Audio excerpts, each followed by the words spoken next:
안녕하십니까? APL 검사 결과에 대한 해석 방법을 설명해 드리겠습니다. APL은 애프티튜드 적성, 퍼서널리티 성격, 러닝 학습의 약자입니다. 즉, APL 검사는 적성을 진단하고 성격 특성을 평가해주며 새로운 경험이나 학습을 할 때 어떤 방식으로 처리하는지, 그리고 어떤 환경에서 최적의 능력을 발휘할 수 있는지를 평가하는 검사입니다. 그럼 검사 결과에 대한 프로파일 해석 방법을 설명해 드리겠습니다. APL 검사는 신경심리에 기초하여 개발된 검사로 개인의 적성, 성격, 학습 특성을 알아보기 위한 전문 검사입니다. 4개의 타당도 척도와 4개의 전두엽 기능의 인지처리 척도, 3개의 후두엽, 측두엽, 두정엽에 대한 감각 처리 기능을 평가하고 있으며 10개의 방해 요인 척도로 구성되어 있습니다. 검사는 유아, 초등, 청소년, 성인용으로 구분되며 평균 50, 표준 편차 10으로 표준화된 검사입니다.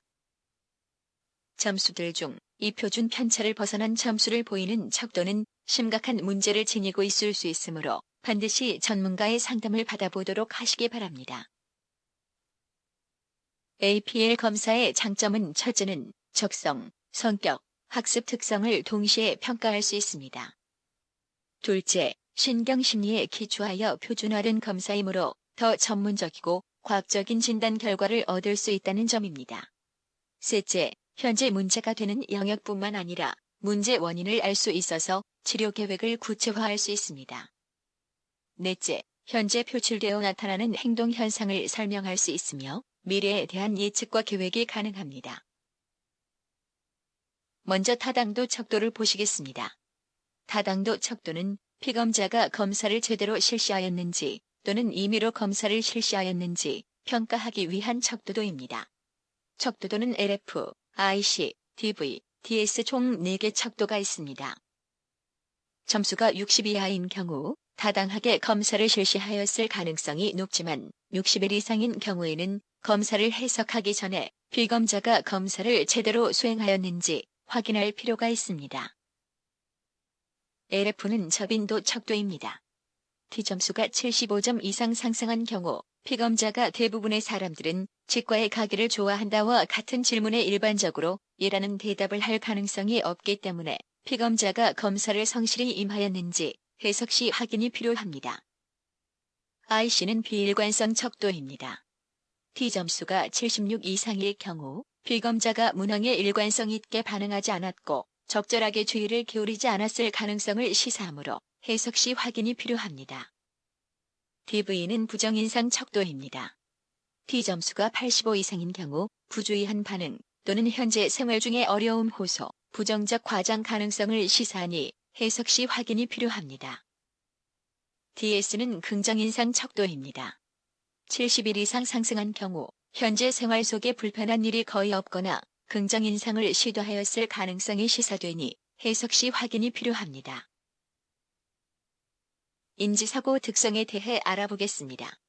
우리의 사고체계는 뇌의 전두엽에서 관여를 합니다. 뇌는 뇌의 국제화의 원리를 따라 각 정신기능들은 각 기능을 맡은 뇌에서 그 업무를 담당하여 업무 처리를 합니다. 각 정신기능들을 담당하는 다양한 뇌신경들의 발달은 사람마다 개인차를 보이며 이로 인해 각기 다른 잠재력과 독특한 성격 특성이 표출되며 새로운 경험이나 학습을 할 때 역시 독특한 방식의 처리 현상을 보이게 됩니다. 전두엽의 다양한 기능들 중에 순차적 방식, 조합적 방식, 사실처리, 추상처리 4가지 방식의 인지 기능을 담당하는 뇌 영역의 발달 차이가 적성과 성격과 학습 영역에서 어떤 특성으로 표출되는지 알아보도록 합시다. 첫 번째, 순서대로 일어나는 연속적 자극을 분석하는데 전문화된 뇌 영역이 있습니다. 이 기능의 발달 여부를 평가하고 있는 점수가 시퀀셜의 약자 S점수입니다. 두 번째, 반대로 한꺼번에 동시에 처리하거나 조합하는데 전문화된 뇌 영역이 있습니다. 이 기능의 발달 여부를 평가하고 있는 점수가 랜덤의 R점수입니다. 세 번째, 오감각을 기반으로 눈에 보이는 현상, 즉 사실 영역을 처리하는데 전문화된 뇌 영역이 있습니다. 이 기능의 발달 여부를 평가하고 있는 점수가 팩트의 F점수입니다. 네 번째, 눈에 보이지 않는 생각, 원리, 개념 등의 추상 영역을 처리하는 데 전문화된 뇌 영역이 있습니다. 이 기능의 발달 여부를 평가하고 있는 점수가 업스트랙트의 A점수입니다. 순차 처리 점수가 높을수록, 즉 A 다음 B, B 다음 C, C 다음 D와 같은 순으로 처리하는 특성이 크며 이 점수가 낮은 사람들보다 적성도 순차가 있는 일을 선호하며 성격도 순차적인 특성이 있어 규칙적이거나 성실한 특성을 보이고 학습도 순서대로 교과서를 읽거나 순서대로 학습 내용을 제시할 때 더 잘 이해하며 성실하고 꾸준한 학습 행동을 보입니다. 변칙 처리 점수가 높을수록 A, B, C, D로 순서대로 처리하기보다 D, C, B, A나 B와 C를 바꾸거나 C 대신 F나 Z와 같은 새로운 것을 첨부하기도 하고 빼기도 하는 등의 조합해서 처리하는 특성이 크며 이 점수가 낮은 사람들보다 적성도 변화가 있는 일을 선호하며 변화에 대한 대처 능력, 문제 해결 능력이 우수할 수 있습니다. 성격도 변화가 있고 이럴 수도 저럴 수도 있는 변화들에 대한 수용력과 유연성이 높습니다. 학습도 변화가 없을 시 바로 지루해할 수 있으며 구조화된 학습 상황에서 산만함, 낮은 집중력을 보이기 쉽습니다. 현상적 사고 점수가 높을수록 우리가 눈을 떴을 때 실제로 보고 듣고 맛보고 오감으로 체험할 수 있는 보이는 현상을 잘 처리할 수 있으며 이 점수가 낮은 사람들보다 적성도 오감으로 들어오는 사실들에 민감하게 반응하여 세부적이고 디테일한 일 처리가 가능할 수 있습니다. 성격도 오감으로 들어오는 자극에 민감하여 예민하여 작은 것에도 신경을 많이 쓰는 경향을 보입니다. 학습도 오감을 활용한 체험이나 실험, 실습 등의 실제적인 방식이 새로운 것을 더 빨리 익히고 적응하도록 기능합니다. 추상적 사고 점수가 높을수록 눈에 보이지 않는 생각, 원리, 개념 등의 추상 영역을 잘 처리하며 이 점수가 낮은 사람들보다 적성도 눈에 보이지 않는 것을 구상하거나 기획하는 등의 영역에서 잠재력을 보일 수 있습니다. 성격도 생각에 기초해 판단하는 경향이 있어 합리적인 특성을 보입니다. 학습도 원리나 개념에 대한 이해력이 높고 개념을 정리할 시간을 주는 방식의 학습이 더 효과적일 수 있습니다. 다음 인지사고 특성은 SF, SA, RF, RA 네 가지로 두 개의 코드씩 구분하여 적성, 성격, 학습 특성을 각각 설명한 내용입니다. S와 R 중 더 높은 점수와 F와 A 중 더 높은 점수로 두 코드 점수를 분류하였습니다.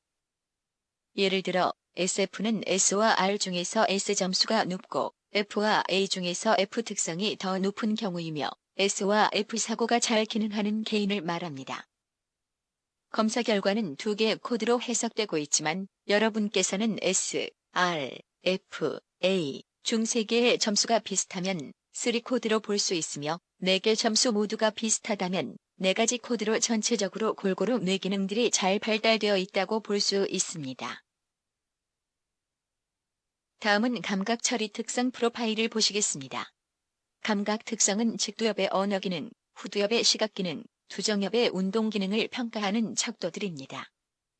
T점수는 측두엽 기능의 평가로 TR 점수가 높을수록 읽기 능력이 우수할 수 있으며 TL 점수가 높을수록 듣기 능력의 교육이나 강의에 대한 청각 능력이 우수하며 TT 점수가 높으면 대화를 좋아하거나 말하기 능력이 우수할 수 있습니다. O 점수는 후두엽 기능의 평가로 OO 점수가 높을수록 시각적 관찰 능력이 우수할 수 있고 OD 점수가 높으면 그리기는 것을 선호할 수 있습니다. 그리고 OE 점수가 높을수록 시각적 표현하는 것을 선호할 수 있습니다. P점수는 두정엽 기능의 평가로 PO 점수가 높을수록 사물을 조작하는 것을 선호할 수 있으며 PA 점수가 높을수록 활동적이며 PS가 높을수록 운동이나 스포츠 활동을 선호할 수 있습니다. 다음은 AP1방의 요인 프로파일을 보시겠습니다. 첫 번째, 성실성 FA 점수가 높을수록 주어진 과제와 계획한 작업을 끈기 있고 꾸준히 실천하는 경향이 높습니다. 두 번째, 학습 주도성 SL 점수가 높을수록 능동적으로 학습을 계획하고 다양한 방식으로 마음먹은 작업을 해내는 경향이 높습니다. 세 번째, 학습 동기 LM 점수가 높을수록 학습의 필요성을 잘 이해하고 있으며 학습에서 높은 성취를 달성하고자 노력하려는 특성이 높습니다. 네 번째, 학습 효능감 SE 점수가 높을수록 학습의 유능성이 있다고 믿으며 좀 더 노력하면 더 좋은 결과를 얻을 수 있다고 기대합니다. 다섯 번째, 시험 불안 EA 점수가 높으면 시험에 대한 불안을 스스로 조절하기 어려울 수 있으며 시험 상황에서 충분한 능력 발휘가 어려울 수 있습니다. 여섯 번째, 학업 스트레스 SS 점수가 높을수록 현재 학습 활동과 관련된 영역에서 상당한 스트레스를 경험할 가능성이 높습니다. 일곱 번째, 학습 습관 SH 점수가 높을수록 규칙적으로 학습하는 태도를 보일 수 있으며 꾸준히 학습 활동을 계획하고 실천하는 경향이 높습니다. 여덟 번째, 공부 방법 SM 점수가 높을수록 교사의 도움 없이도 스스로 교과 내용을 조직화할 수 있으며 시간 대비 효과적인 공부 방법을 적용할 가능성이 높습니다. 아홉 번째, 집중력 AT 점수가 낮을수록 외부 환경의 변화나 방해에 쉽게 주의가 흐트러지고 꾸준히 집중하기가 어려울 수 있습니다. 열 번째, 가족 지지 FS 점수가 낮을수록 가족 내 구성원들과의 의사소통이 원활할 수 있고 안정적인 성격과 학습에 긍정적 영향을 줄 수 있습니다. APL 검사의 점수는 평균 50이며 표준 편차는 10입니다. 즉, 100명이 검사를 하였을 때 약 70명이 1표준 편차 40에서 60점수 안에 분포되어 있으며 이 표준 편차, 즉 40 이하, 60 이상인 경우 우수하거나 약함을 시사합니다. 인지 처리 특성과 감각 처리 특성은 점수가 60 이상인 경우 매우 우수한 발달을 시사하며 점수가 40 이하인 경우 약한 발달을 시사합니다. 특히 30 이하의 점수는 100명 중 2에서 3명에 속하는 점수로 세부 진단과 치료 계획이 요구될 수 있습니다. APL 방해 요인 척도는 점수가 높을수록 긍정적인 경우 위와 같지만 반대로 낮을수록 긍정적인 경우는 점수가 40 이하일 때 잘 기능하지만 점수가 60 이상일 때 약하거나 문제가 되는 영역이므로 개선 계획이 필요한 경우라 할 수 있습니다. 이상으로 APL 검사 해석을 마치겠습니다.